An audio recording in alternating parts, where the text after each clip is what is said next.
नमस्कार सभी किसान भाइयों को। आज मेरी सुबह की जो है राम राम सभी को जो है, और जितने भी किसान भाई मेरे साथ यहाँ पे यूट्यूब चैनल पे जुड़े हुए हैं, मेरे यूट्यूब चैनल पे, उनको यहाँ आने के लिए बहुत बहुत धन्यवाद। और चूंकि आज एक चर्चा का विषय है और मैं भी एक गांव में यहाँ पे आया हूँ। एक गांव का नाम है धनेशा।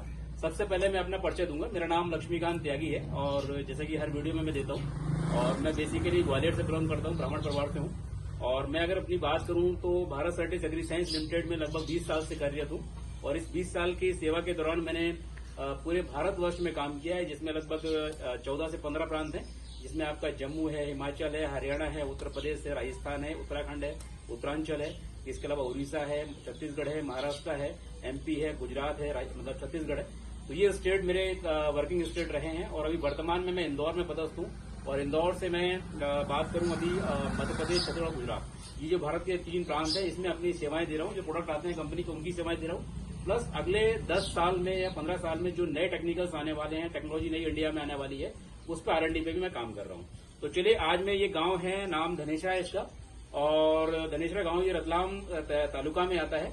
और ये हमारा जो नियरेस्ट प्लेस है भाट पचलाना, वहां से लगा हुआ है, काफी नजदीक है यहाँ वहां से। और इस गांव में मैं आज सभी किसान भाई जो हमारे साथ में यहाँ पे खड़े हुए हैं, और ये हमारे जो किसान भाई हैं जिनका नाम है शंभू सिंह जी चौहान जी, उनके प्लॉट घर के सामने हम लोग यहाँ पे खड़े हुए हैं सभी आज। और चर्चा का विषय ये है कि चूंकि मेरा अभी हम लोग जो ट्रैवल कर रहे हैं, हम लोग मेरी टीम भी ट्रैवल कर रही है। हमारे साथ में यहाँ टेरिटरी मैनेजर जो हमारे बड़नगर के हैं, मिस्टर पुष्पा रजक भी साथ में है, और पूरी एंटायर टीम मेरे साथ में है। और हम लोग एक कैंपेन प्लान की थी, और उस कैंपेन की रिगार्डिंग हम लोगों ने यहाँ ट्रैवल किया, उसकी परिपेक्ष में मेरा यहाँ पे आना हुआ है। तो मेरा आने का सबसे एक ही उद्देश्य है कि चूंकि अभी जो समय चल रहा है, खासतौर से रबी का सीजन आने वाला है, और अभी बात करूं मैं मंथ ऑफ ये सितंबर का महीना चल रहा आखिरी, और किसान इस समय जो है अपना सोयाबीन की, चूंकि ये मालवा का एरिया है, यहाँ पे सोयाबीन सबसे ज्यादा होती है, तो सोयाबीन के रकबे में अभी किसान की जो है अभी हार्वेस्टिंग चल रही है, कटाई चल रही है। और चूंकि इस बार सोयाबीन में नुकसान बहुत है, मैं भी अभी कई जगह ट्रैवल कर रहा हूँ, कहीं 50 किलो का एवरेज आ रहा है, कहीं 1 क्विंटल का एवरेज आ रहा है, कहीं 1.5 का, कहीं 2 क्विंटल का एवरेज आ रहा है। हो सकता है किसी का 3 साढ़े 3 क्विंटल भी जा रहा हो, लेकिन नुकसान काफी है। और मैं इस परिपेक्ष में भी आगे बात कर चुका हूँ कि कोई वीडियो में अपने किसान को आगे क्या करना चाहिए, तो उसके बारे में मैं चर्चा नहीं करूंगा। लेकिन चर्चा अब यहाँ पे है ये कि हम लोग यहाँ पे इस गांव में आने का उद्देश्य ये है, और हम लोग ट्रैवल कर रहे हैं कि अभी जो समय आ रहा है वो 2 क्रॉप यहाँ पे अभी रबी में आने वाली है मुख्य, जिसका एक क्रॉप है हमारी खासतौर से लहसन, क्योंकि लहसन का रब्बोक बड़ा है। किसान इस साल लहसन काफी लगा रहे हैं, और लहसन का लगने का कारण ये है कि लहसन के रेट हर साल अच्छे होते हैं, और रुझान भी काफी अच्छे हैं लोगों के जो है। और इस बार एक्सपोर्ट भी खुल रहा है कुछ जगह, तो जैसे गवर्नमेंट अभी क्या करने वाली है उस पर भी हम चर्चा करेंगे। दूसरा एक जो यहाँ की मुख्य फसल आएगी वो आएगी मटर। मटर यहाँ प्राय सभी किसान यहाँ लगाते हैं, और मटर चूंकि एक कमर्शियल क्रॉप है, जिसको बोलते हैं कैश क्रॉप है, मतलब अगर पैसा क्रॉप लगा रहे हैं तो ये मटर की जब मार्केट में जाएगा, इसके रेट भी अच्छे मिलते हैं, और इसका पैसा जो नकदी मिलता है। तो ये कुछ चीजें जो अच्छी हैं आने वाले समय के लिए। मंथ ऑफ अक्टूबर में अभी सोइंग चालू हो जाएगी, अक्टूबर में चलेगी, कुछ आपको हो सकता है अक्टूबर के लास्ट तक भी सोइंग चले, तो किसान भाई अभी इसमें बिजी होने वाले हैं। बस मेरा अभी यहाँ पे जो भी किसान भाई जो लहसुन और मटर लगाने वाले हैं, या जो लगने वाला है आपके यहाँ, उसमें मेरी आपसे एक जो मैं एडवाइस यहाँ पे दूंगा, टेक्निकल एडवाइस की बात होगी। कंपनी के जो उत्पाद हैं उनके बारे में बाद में बात करूंगा। सबसे पहले मैं टेक्निकल एडवाइस, जो तकनीकी जानकारी है, वो किसान भाइयों को देना चाहता हूँ कि अभी जो समय आएगा आपका, उसमें आप थोड़ा सा ध्यान रखें। क्योंकि अभी क्या हो रहा है, आपने जमीन तैयार करेंगे, लेकिन होता क्या है, जहाँ पे सोयाबीन अभी कट रहा है, तो सोयाबीन में अभी बारिश आखिरी में हुई है, तो बारिश होने के बाद आप देखोगे कि अभी नमी जमीन में बहुत ज्यादा है। और हम लोग क्या कर रहे हैं कि जमीन को खाली नहीं छोड़ रहे हैं। जैसे अगर मैं जिस एरिया से बिलोंग करता हूँ, ग्वालियर से, तो हम लोगों का जो एरिया है वो 6 महीने खाली रहता है। तो उसमें क्या होता है, जो रोटावेशन होता है, रोटावेटर चलते हैं या फिर जुताई होती है, खेत खाली छोड़ दिए जाते हैं, तो वहां पे क्या होता है, जो हानिकारक कीट होते हैं या फफूंद होता है, वो लगभग खत्म हो चुका होता है, कई हद तक कंट्रोल हो जाता है। लेकिन यहाँ पे उल्टा है, यहाँ पे जमीन खाली नहीं होगी, किसान जैसी कटाई करेगा और 8-10 दिन बाद जो है उसमें आपका सीधा जो है लहसुन की चुपाई हो जाएगी। तो अब सबसे पहले जो प्राथमिकता हमारी है, जब अभी हम जमीन में चुपाई करने जाएं, उससे पहले तो हमें सबसे पहले जो ध्यान रखना है वो हमारा बीज उपचार है। बीज उपचार इसलिए इम्पोर्टेंट है कि जो हम लहसुन अभी हम लेके आते हैं, या ऊटी लहसुन जो भी फार्मर लेके आता है, घर का आपका लहसुन कुछ भी है, हम जब खेत से लहसुन निकालते हैं तो सबसे पहले इसमें क्या होता है कि जब ये स्टोर भी होता है तो इसमें नमी होती ही होती है, ये सूखता नहीं है प्राय जैसे पूरी तरीके से। तो जो भी फंगस हमने जब लगा होगा खेत में, इसमें जो फंगस लगी होगी, पौधे में फंगस लगी होगी, वो फंगस का कुछ न कुछ इफेक्ट इस पर रहता है। नमी होने की वजह से हमेशा बीज के अंदर फंगस रहेगी। दूसरा, फंगस के अलावा क्या होता है कि एक कीट का प्रकोप, जो हमारा, हम बोल रहे हैं बीज की बात कर रहे हैं, तो बीज का सबसे पहले हमें सुरक्षा कवच बनाना बहुत जरूरी है, और वो बहुत इंपॉर्टेंट है। तो सबसे पहले बीज उपचार पहली हमारी प्राथमिकता होना चाहिए। और दूसरा सेम बात करें मटर की, तो मटर में भी आपको यही चीजें रखनी है कि हमें बीज उपचार करना बहुत जरूरी है, खासतौर से फफूंदनाशक का और कीटनाशक का, 2 चीज बहुत इंपॉर्टेंट है। दूसरा क्या होता है कि अभी जमीन गीली होने की वजह से हमारे जो हानिकारक कीट है जमीन के अंदर वो बहुत जल्दी जाते नहीं है, और वो क्या होता है जब आप बीज रोप देते हो उसके बाद में वो चालू होते हैं और वहां से बीज में नुकसान होना चालू हो जाता है, तो हमारी मेहनत को या काफी हद तक जो है हमारी जो है उसमें नुकसान होता है। दूसरी बात यह है कि फफूंदनाशक की बात कर रहे हैं, तो जैसे हम पहले फफूंदनाशक की बात करें तो क्यों डालना है, बीज उपचार क्यों करना है, क्योंकि इसके फंगस को कंट्रोल करना जरूरी है कि इतना महंगा बीज हम बाजार से ला रहे हैं और उसको लगा रहे हैं, पूरी मेहनत हम कर रहे हैं, तो वहां पे हमको कीटनाशक और फफूंदनाशक 2 चीजें हमें जो उपचार करना जरूरी है। दूसरी हम बात करेंगे कि इसके बाद में अगर समय जब आपका आएगा तो वो आएगा आपका जो है जब आप जमीन तैयार करोगे, जमीन तैयार करते समय में आपको ध्यान रखना है।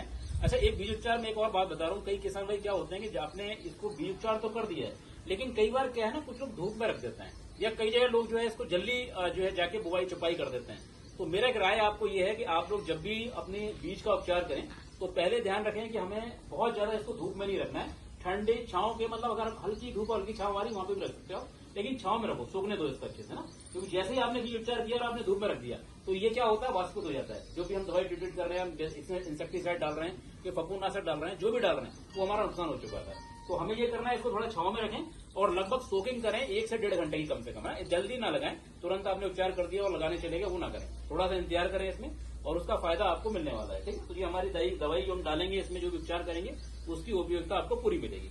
सेम कंडीशन मटर में है कि मटर का भी आपको बीज उपचार करना है, वो भी फफूंदनाशक कीटनाशक करना है। तो अब थोड़ा सा मैं इसके बारे में बता रहा हूँ, जो चर्चा मैंने की है, तो फफूंदनाशक कीटनाशक मार्केट में बहुत सारे उपलब्ध है, लेकिन आपको थोड़ा ध्यान रखना है। अभी क्या हो रहा है कि गवर्नमेंट भी काफी कोशिश कर रही है, लेकिन चूंकि अभी स्टैंडर्ड सब स्टैंडर्ड मटेरियल मार्केट में बहुत बिक रही है, तो आपको थोड़ा दवाई ध्यान रखनी, जब भी आप बाजार से दवाई लेके आए तो अच्छी कंपनियों की दवाई ले और एक ग्रेड की कंपनियों की दवाई ले, क्योंकि बीज बहुत महंगा होता है और इसका उपचार करने के बाद हम जब जमीन में लगाते हैं तो इसका प्रॉपर जो जर्मिनेशन आए और अच्छे से जो ये ग्रो करे। तो हम लोग अगर बात करें भारत सर्टिस एग्रीसाइज लिमिटेड की, तो अभी हम 2 प्रोडक्ट की बात कर रहे हैं बीज उपचार के लिए। तो सबसे पहला जो प्रोडक्ट है ये हमारा है टॉपसिन की हम बात करें, ये पूरे विश्व के अंदर इसको एक ही नाम से जानते हैं जिसका नाम है टॉपसिन। इसके अंदर जो टेक्निकल आता है वो लिखा हुआ है इसमें थायोफ्राइड मिथाइल 70% WP। ये जो प्रोडक्ट है ये निप्पॉन एंड सोडा जो हमारा R&D ग्रुप है जो वर्ल्ड वाइड है, इसका ये प्रोडक्ट होता है और ये जापान का टेक्नोलॉजी है।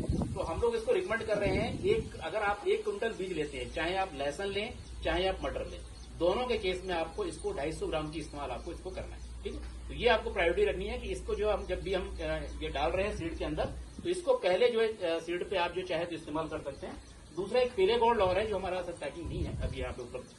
पीले गोल्ड के अंदर थायोमेथोक्सम FS टेक्निकल होता है और वो हम लोग कीटनाशक के लिए उसका इस्तेमाल करवाते हैं। तो उसको 2 चीजों का कॉम्बो बनाना है आपको, उसको पीले गोल्ड को आपको 100 ml लेना है और साथ में आपको टॉपसिन को जो है इसको लेना है आपको जो 250 ग्राम।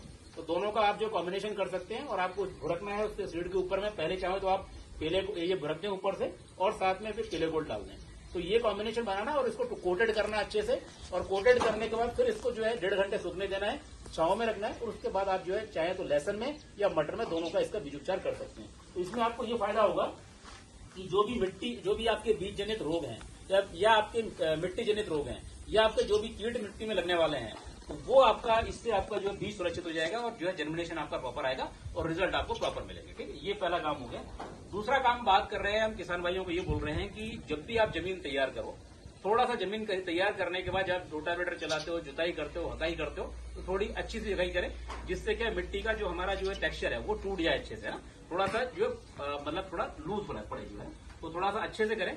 दूसरी बात यह है कि जब भी आप इसमें आपको बेसल जरूर लगाएं। अभी कई जगह हो रहा है, क्या हो रहा है, किसान भाई थोड़ा सा कुछ चीजें भूल जा रहे हैं, तो मैं फिर से याद दिला रहा हूँ। मैं हर साल जब वीडियो बनाता हूँ, हर साल किसान भाइयों से इसमें बात करता हूँ कि आप लोग बेसल में 3 काम जरूर करें।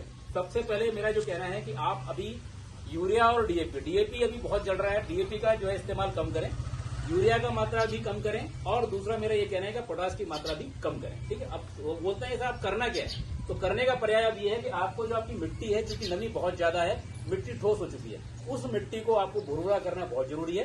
तो उसके लिए आपको सबसे पहले जो आपका सल्फर है 80% WD, वो सल्फर 80% WD हम लोग भारत सर्टिस एग्रीसाइज लिमिटेड जो है सुल्ताना WG के नाम से देती है, उसको आपको जो है मिट्टी के अंदर 3 किलो प्रति बीघा के हिसाब से उसको रखना है। साथ में एक और बात हो रही है, अभी क्या हो रहा है, मार्केट में ट्रेंड चल रहा है कि ऑर्गेनिक का, लेकिन ऑर्गेनिक क्या, ऑर्गेनिक अगर बात करें तो ऑर्गेनिक आपका जो है जो बात कर रहे हैं वो ओरिजिनल होना चाहिए। तो हम लोग अभी भारत सर्टिस एग्रीसाइंस लिमिटेड ये प्रोडक्ट को ये हर किसान जानता है। अगर मालवा की बात करूं तो मुझे लगता है शायद मैं जहां पे भी जाता हूं किसान टोकी के बारे में जानता है। वो हर साल लहसुन और प्याज में और आपका मटर में और आलू में टोकी इस्तेमाल कर रहे हैं और कई किसान हमारे साथ 12-13 साल से जुड़े हुए हैं। तो ये जो मॉलिक्यूल है इसके अंदर पेटेंट लिखा हुआ है, ये अमेरिका का टेक्निकल है, यूएसए का, और ये पेटेंट है इंडिया में। मतलब सिर्फ भारत सर्टिस एग्रीसाइंस लिमिटेड इसको बेचती है और ये विश्व की सबसे बड़ी जो कंपनी है नोवोजाइम उसका टेक्निकल है। इसके अंदर अगर आप पीछे के पैक पे देखेंगे तो इस पे लिखा हुआ है क्लियर कट ना, तो इसमें आपके 7 मॉलिक्यूल होते हैं, 7 एलिमेंट इसके अंदर है। आपका ह्यूमिक एसिड इसके अंदर है, विटामिन सी जिसको बोलते हैं एस्कॉर्बिक एसिड इसके अंदर है, एमिनो एसिड इसके अंदर है, अल्का टोकोफेरॉल इसके अंदर है, माइनेस्ट्रॉल इसके अंदर है और अदर ऑर्गेनिक कंपाउंड और विटामिन B1 ये इसके अंदर होते हैं। तो आपको अलग से कोई मार्केट से दूसरा मटेरियल लेने की जरूरत नहीं है। और इसकी जो रिकमेंडेशन है वो हम 4 किलो प्रति बीघा इसको दे रहे हैं, ये भी आपको इसके साथ मिक्स करना है।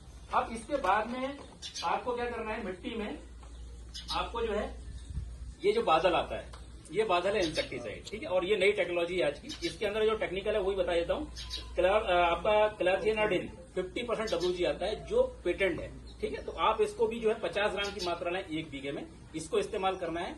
और एक और मॉलिक्यूल जो हम बात कर रहे हैं ये सेम मॉलिक्यूल जो है टाफसिन, ठीक है, ये आपको 250 ग्राम लेना है। तो आपने जो कॉम्बो क्या बनाया, सबसे पहले आपने कॉम्बो बनाया, आपने लिया टोकी 4 किलो प्रति बीघा, इसके साथ में सुल्ताना WG आपने लिया सल्फर जो है आपको 3 किलो प्रति बीघा, इसके साथ में आपने जो है बादल लिया 50 ग्राम प्रति बीघा और आपने जो टॉक्सिन लिया 250 ग्राम प्रति बीघा। अब ये चारों चीज आपकी जो आपने मिक्स की है इसको आपको प्रॉपर मिक्स करना है।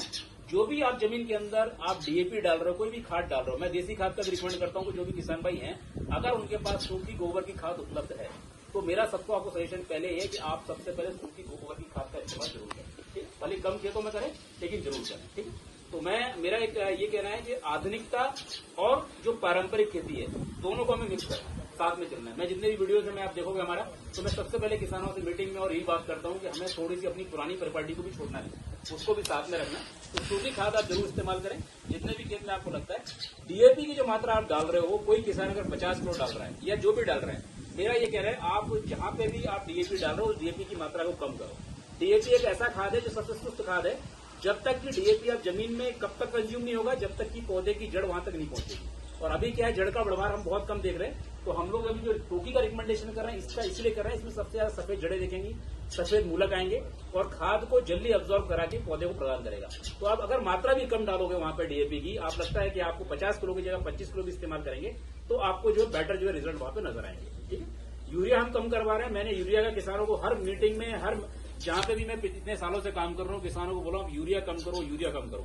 और मेरे कहने पे कई किसान ऐसे हैं जो हो सकता है यहाँ पे भी मेरे साथ में हो, उन लोगों ने यूरिया की मात्रा जो 100 किलो यूरिया डालते थे वो अभी 30 किलो पे आ गए। और इवन रिजल्ट आप देखो बहुत बेहतरीन रिजल्ट है, मिट्टी की क्वालिटी आपकी बहुत इंप्रूव हो रही है। जितना यूरिया आप ज्यादा मिट्टी के अंदर डालोगे उतना आपकी मिट्टी जो आपकी क्षारीय होती जाएगी।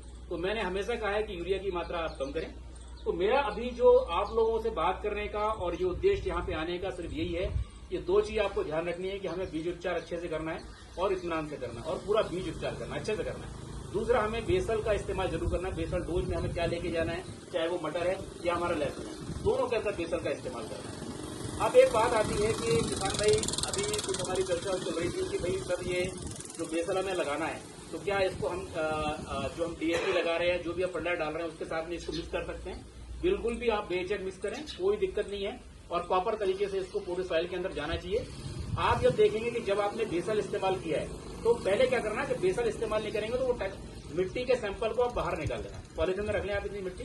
और जब आप बेसल लगा दें उसके 10 दिन बाद, जैसे आपने चुकाई की है और 10 दिन बाद जब पानी वानी लगा दें तो उस मिट्टी को बाहर निकालना। तो आप देखेंगे जो मिट्टी हमारी बहुत ठोस थी वो मिट्टी मुलायम हो चुकी है। उस मुलायम होने का कारण ये है कि मिट्टी के आपके रंग खुल जाते हैं और मिट्टी के रंग खुलने के बाद में आपकी जो पौधे आप जो भी चुपाई, जैसे आपने मान लो लहसुन लगाया या आपने मटर लगाई, तो जब इसकी जड़ें चालू होंगी तो जड़ें क्या करेंगी, प्रॉपर जमीन के अंदर अच्छे से जाएंगी और वो पोरस हो जाएगी। जमीन पोरस हो चुकी होगी तो पूरी जड़ों का फरवार, प्लस उसमें जो रोम आते हैं रोम टूटेंगे नहीं आपके। सफेद जड़ें जो आ रही, द्वितीयक और तृतीयक मूलक जो आ रहे हैं वो आपके प्रॉपर तरीके से आपको उसमें दिखाई देंगे। और आप देखेंगे पौधा हमारा पौधा 15 दिन 20 दिन में ग्रोथ कर रहा था, वो पौधे की रंगत आपको 5 से 6 दिन में नजर आएगी। तो ये मेरा सुझाव है आप लोगों को खासतौर से कि आप ये काम जरूर अच्छे से करें। और इसी तरह से हम जब भी हमारी मुलाकात होगी, जब भी मैं आप लोगों के साथ लाइव आऊंगा तो मैं आप लोगों को यही नए नए सुझाव हमेशा देता रहूंगा। तो इसी के साथ अगर मैं बात करूं, आज यहाँ का हम लोग सब इकट्ठे हुए हैं और इसका बेनिफिट ज्यादा से ज्यादा, जिसका जो मतलब हम बोले लाभ जो है ज्यादा से ज्यादा किसानों को मिले, तो मैं आप लोगों को भी लिंक शेयर करूंगा। मेरे यूट्यूब वीडियोस आपके पास जब आ जाएगी, अभी आधे घंटे में अपलोड हो जाएगा वीडियो, तो आप लोग और भी अपने जो रिश्तेदार हैं, किसान भाई हैं जो आपके मिलने वाले हैं, उनको जरूर जानकारी दें। और मेरा एक हमेशा से मानना रहा है कि अगर आपकी जो ज्ञान है वो आप अगले 10 लोगों को बांटोगे, तो वो ज्ञान, आपका जो ज्ञान है ना, अगले कई लोगों तक जाएगा, जानकारी या टेक्निकल जानकारी जाएगी, तो उनको भी उसका लाभ मिलेगा। तो हम लोग भी किसान भाई हैं और हमारा भी फर्ज बनता है कि हम अपने से जुड़े जितने भी किसान भाई हैं उनको भी उसका लाभ दें। तो धन्यवाद, बहुत बहुत शुक्रिया आपका आज हमारे साथ ज्वाइन करने के लिए, बहुत बहुत धन्यवाद।